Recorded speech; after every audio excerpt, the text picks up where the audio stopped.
SOP Practice Test 2026 Standard Operating Procedure Certification Exam Questions and Answers. Question 1. What does the acronym SOP stand for? Systematic Order of Production, Standard Operating Procedure, Simplified Office Protocol, Structured Operational Plan. SOP stands for Standard Operating Procedure. Question 2. What is the primary purpose of an SOP? To entertain employees, to ensure consistency, quality, and compliance, to increase the complexity of tasks, to reduce the number of employees. SOPs provide a standard way to perform tasks to maintain high standards. Question 3. Which of the following should be included in an effective SOP? Complex technical jargon, ambiguous instructions, step-by-step instructions, the author's personal diary.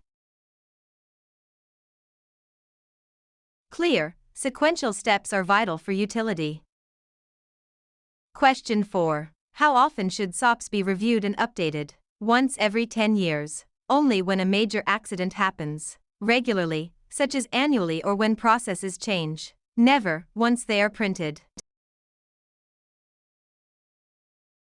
Periodic review ensures the procedures reflect current best practices. Question 5. Who is the primary audience for an SOP? The competitors, the people performing the task, the general public, the company's lawyers only.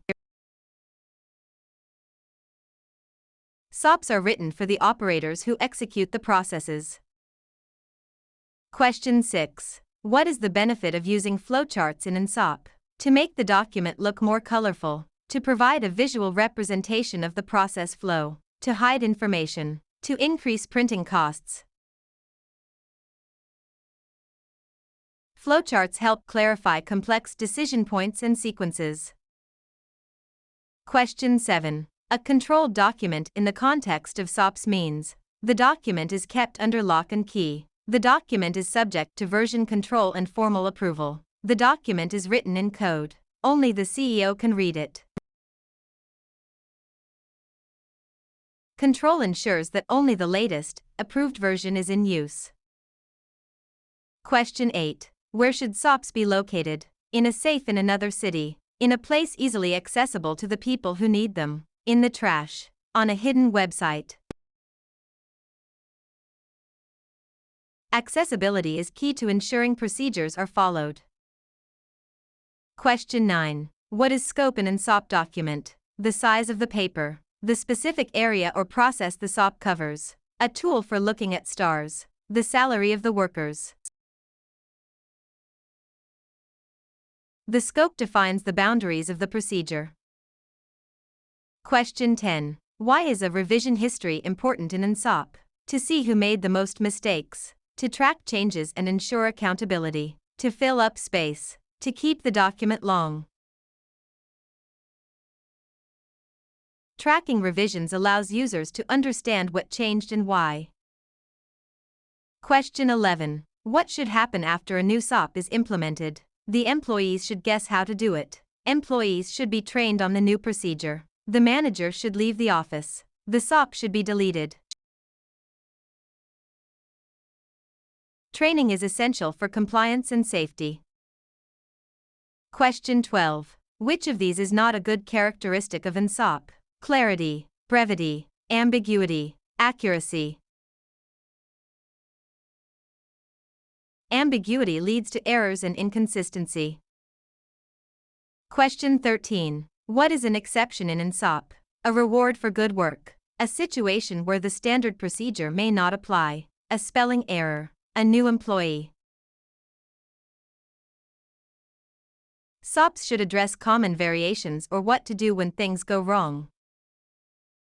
Question 14. SOPs are a key part of which management system? Quality Management System, QMS, Human Resources System, Marketing System, Financial Audit System.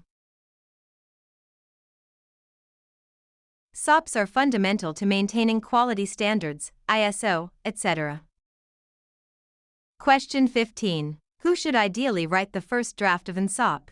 The CEO. Someone who does not know the process. A person who performs the process regularly. An outside consultant who never visited the site.